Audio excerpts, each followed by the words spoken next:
Hello बच्चों, नमस्ते। कोशिश करना इस वीडियो को आप 1.25 या 1.5 पे आप प्ले करके सुने। आज मैं बात करने वाली हूँ हमारे देश की सबसे बड़ा जो सेगमेंट है रेलवे, उसमें एक ग्रुप डी 2024 की भर्ती के बारे में बात करने वाली हूँ। ग्रुप डी 2024 की जो भर्ती है वो सबसे विवादित भर्तियों में से रही है। आप कहोगे मैं ऐसे क्यों कह रहे हो, क्योंकि सबसे पहले इस आरआरबी ग्रुप डी 2024 की वैकेंसी का फॉर्म निकला, 1 करोड़ 8 लाख बच्चों ने फॉर्म भरा। उसके बाद ये जो आपकी भर्ती है इसमें क्वालिफिकेशन को लेकर ये जो केस चला था, क्वालिफिकेशन को लेकर कोर्ट में केस हुआ। उसके बाद एग्जाम डिले हुआ क्योंकि कोर्ट में केस चल रहा था। एग्जाम जैसे तैसे हो गया। उसके बाद 17 फरवरी को आपका एग्जाम 17 फरवरी को इस एग्जाम की आंसर की आ जाती है। अब हम लगभग जून में एंटर करने वाले हैं। आप सोचिए कितने दुर्भाग्य की बात है कि भारत के सबसे बड़ा इन द सेंस कि 1 करोड़ 8 लाख बच्चों ने फॉर्म भरा था। इतने सारे बच्चों का भविष्य आज भी दांव पे लगा है। जिस एग्जाम की आंसर की 17 फरवरी को आ गई थी और आज हम जून में एंटर करने वाले हैं, 4 से 5 महीने होने को आ गए हैं, फिर भी इस भर्ती का रिजल्ट अभी तक जारी नहीं हुआ। ये कितनी बेशर्मी की बात है। आप सोचिए, लाखों बच्चों के साथ उनके जो पेरेंट्स हैं, माता पिता हैं, जिनकी आंखों में सपना रहता है कि हमारे बच्चे का इस साल तो पेपर अच्छा हुआ है, रिजल्ट का इंतजार कर रहे हैं, तो लाखों यहां से लोग इतने हैं, बच्चे, उनके पेरेंट्स, हम जैसे टीचर जो इंतजार कर रहे हैं कि जिन बच्चों के साथ हमने दिन रात लग के मेहनत करी थी, उन बच्चों का रिजल्ट कब आएगा। और ये इतनी बेशर्मी की बात है कि इतनी बड़ी संख्या में इतने सारे फॉर्म भरने के बाद भी ये जो भर्ती है, ये एकदम रेलवे जो है वो शर्मनाक हरकतें करे जा रहा है। मैं थोड़ा सा आपको जल्दी सी ओवरव्यू दे रही हूं। जिन बच्चों ने एग्जाम दिया उनके लिए नहीं है ये वीडियो, उनको तो पता ही है कब कैसे एग्जाम हुआ, कितनी मुश्किल से हुआ। ये वीडियो उन लोगों तक आप शेयर करोगे जो बड़े बड़े पदों पर बैठे हैं, जिनको पता लगे कि आखिर इसमें प्रॉब्लम क्या है, तो मैं उनके लिए ये प्रॉपर वीडियो बना रही हूं। बेटा, ये जो एग्जाम है आरआरबी ग्रुप डी 2024 का, इसका नोटिफिकेशन रेलवे जो है ना वो पब्लिश करता है 23 दिसंबर को, और जो फॉर्म भरना शुरू होते हैं वो 23 जनवरी 2025 से फॉर्म भरना यहां पर शुरू हो जाते हैं। एग्जाम के फॉर्म भर दिए। इस एग्जाम में पहले क्वालिफिकेशन लिखी थी यहां पर कि आईटीआई वाले बच्चों, बाद में 10th और आईटीआई में 2 तरीके के बच्चे बंट गए थे। ये केस चला कोर्ट में और लास्टली कोर्ट केस की जब सुनवाई हुई तो बोला कि मिनिमम क्वालिफिकेशन है वो 10th पास ही रख रहे हैं। इसका मतलब 10वीं क्लास वालों को भी मौका मिल रहा है और आईटीआई वाले बच्चों को तो वैसे ही मिल रहा है।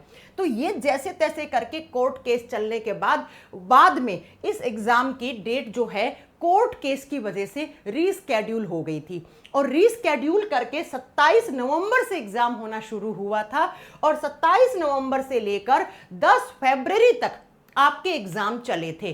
10 फरवरी तक अगर आपकी मिनिमम क्वालिफिकेशन 10th पास ही थी और अगर आपने फॉर्म भरा था तो बेटा आपने 10 फरवरी तक को इसका एग्जाम दिया होगा। कई फेजों में हुआ, 101 शिफ्ट थी टोटल शायद, है ना, आप देख लेना एक बार, इतनी शिफ्ट थी। 10 फरवरी 2026 को लास्ट एग्जाम था और उसके बाद 17 और फरवरी को इसकी आंसर की आ जाती है। 17 फरवरी को जिस एग्जाम की आंसर की आ जाए और उसके 4 से 5 महीने बाद भी रिजल्ट नहीं आए, तो सोचिए बच्चा जो है वो किस मानसिक तनाव से गुजर रहा होगा। बात करते हैं मैम रिजल्ट क्यों नहीं आया, क्योंकि अगेन ये जो भर्ती है ये तेलंगाना हाई कोर्ट में कोर्ट केस की वजह से इसका रिजल्ट अटक गया है। कोर्ट केस की वजह से अगेन इसके रिजल्ट पे रोक लगा दी गई है, यानी कि जब तक कोर्ट केस यहां पर पूरा कंप्लीट नहीं हो जाता, जज जो है वो अपनी सुनवाई नहीं दे देते हैं, तब तक इस रिजल्ट पे रोक लगी हुई है। मुझे समझ में नहीं आता है कि ऐसा कौन सा अदालत के ऊपर कौन सा प्रेशर है, क्या है कि वो एक इतनी सी छोटी सुनवाई, छोटी अदालत के लिए छूटी है ये, लेकिन सोचिए लाखों बच्चों का भविष्य दांव पे लगा है और आप इतने बच्चों के भविष्य के साथ खेल रहे हो और आप एक केस की सुनवाई ढंग से नहीं दे सकते हो। तारीख पे तारीख, पहले अप्रैल में तारीख, फिर मई में तारीख, और अभी तो तेलंगाना हाई कोर्ट का 5 जून तक तो समर वैकेशन ही चल रहा है। और ये बात जज साहब ने पहले नहीं बताई, बस जज साहब ने बोला कि हाँ मेरे पास बस आ गया, रिजल्ट आ गया, मुझे बस उसकी सुनवाई करनी है। अब वो सुनवाई जून में होगी, जुलाई में होगी, कुछ पता नहीं है। तो अब समय है बेटा इस रिजल्ट को निकलवाने का, दबाव बनाने का, प्रेशर क्रिएट करने का। तो मैं और मेरे जैसे हजारों टीचर्स हैं जिनसे आपने पढ़ा होगा, और सारे टीचर्स और हम सबको एक साथ यूनाइट होकर इस बहरी सरकार के ऊपर दबाव बनाना है, इस बहरे रेलवे डिपार्टमेंट के ऊपर दबाव बनाना है कि आपका सिर्फ काम नोटिफिकेशन निकाल के एग्जाम लेना ही नहीं है। आंसर की आपने दे दी, उसके बाद भैया फाइनल रिजल्ट कहां है इन लाखों बच्चों का।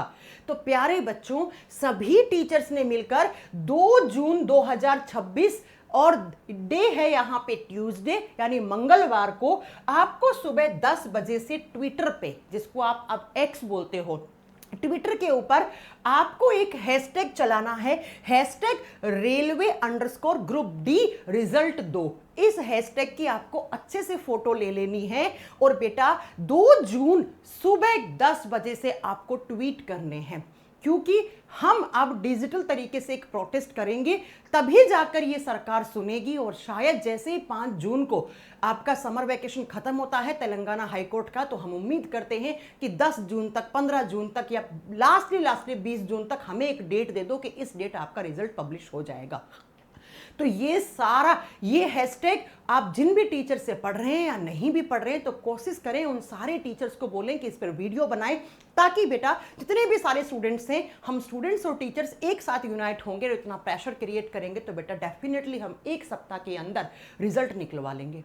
ऐसा मैं क्यों बोल रही हूँ, क्योंकि इतिहास में बहुत बार हुआ है। सीपीओ का रिजल्ट अटक गया था, 7 दिन के अंदर रिजल्ट देना पड़ा, क्योंकि बहुत सारे बच्चों ने ट्वीट किया था। तो अगर आप भी इस भर्ती का पेपर दिए थे, आपकी आंसर की आ गई, उसके बाद आपको फाइनल रिजल्ट का इंतजार है, तो प्लीज बच्चों ये हैशटैग आपको कॉपी करना है और उसके बाद आपको 2 जून सुबह 10 बजे से लेकर आपको बार बार ट्वीट करने हैं, बार बार रीट्वीट करने हैं, ताकि हम सब अगर एक साथ मिलकर 1-2 मिलियन ट्वीट अगर कर देते हैं, जो बड़ी बात नहीं है, क्योंकि मैंने कहा ना इसमें कम से कम 60-65 लाख बच्चा है जो एक्टिव है, जो इंतजार कर रहा है। और आप सोचिए, मैं तो कह रही हूं अगर इसका 20% भी बच्चा आ जाता है और वो एक दिन में 3 या 4 ट्वीट कर देता है, तो क्या लगता है आपको, हम मिलियंस में ट्वीट कर देंगे। तो एक बार ये प्रेशर हमें क्रिएट करने की जरूरत है। और अगर इसके बाद भी अगर रेलवे डिपार्टमेंट का कोई रिप्लाई नहीं आता है, तब हम अगले प्रोटेस्ट के ऊपर जाएंगे। वो कैसे क्या करना है उसकी रणनीति सारे टीचर्स मिलकर डिसाइड करेंगे। फिलहाल हमें यही करना है, डिजिटल तरीके से बहुत पीसफुली हमें हमारी डिमांड रखनी है। तो आप इस हैशटैग को कॉपी करो और तारीख याद रखना, 2 जून सुबह 10 बजे आपको एक्स यानी ट्विटर के ऊपर आपको बार बार ट्वीट रीट्वीट करने हैं, ताकि भैया हमारा ये रिजल्ट आए और हमारे लाखों बच्चों को, देखो बेटा इसका रिजल्ट निकलवाना बहुत जरूरी है, नहीं तो रेलवे ग्रुप डी 2025 वाला एग्जाम का तो अता पता ही नहीं चलेगा। आप सोचिए, अगर इसका रिजल्ट नहीं आएगा तो ये 2025 का एग्जाम कब करवा लेंगे ग्रुप डी का। तो हमें एक साथ जुड़ने की जरूरत है, चाहे 2024 वाला बच्चा हो या 25 वाला हो या 26 वाला हो या 27 वाला हो, एक साथ जुड़ने की जरूरत है। तो मैं उम्मीद करती हूँ कि आप सारे टीचर्स को बोलेंगे कि इस पे वीडियो बनाएं और आप जागेंगे और अपने हक के लिए लड़ेंगे। बहुत बहुत धन्यवाद।